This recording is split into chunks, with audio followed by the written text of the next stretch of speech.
বাড়ির সব থেকে ছোট সদস্য হওয়ার প্যারা শুনি। বাসায় যখন বড় ভাইয়া আপুদের বন্ধু বান্ধব আসে, আমাদেরকে ঘাড় ধরে ঘর থেকে বের করে দেয়, বলে আমি নাকি ছোট। বুঝাবো আমি কত ছোট?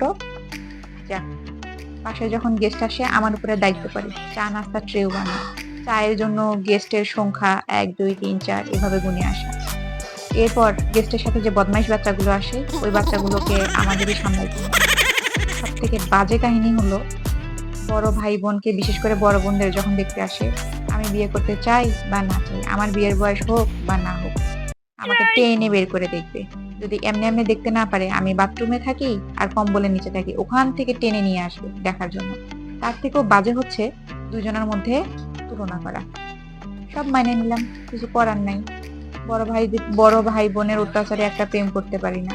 বাসায় থেকে যদি প্রেম করি তাহলে বড় বোন ধরে ফেলবে, আর বাইরে গিয়ে যদি একটু ডেট করতে যাই বড় ভাই ধরে ফেলবে। অত্যাচার।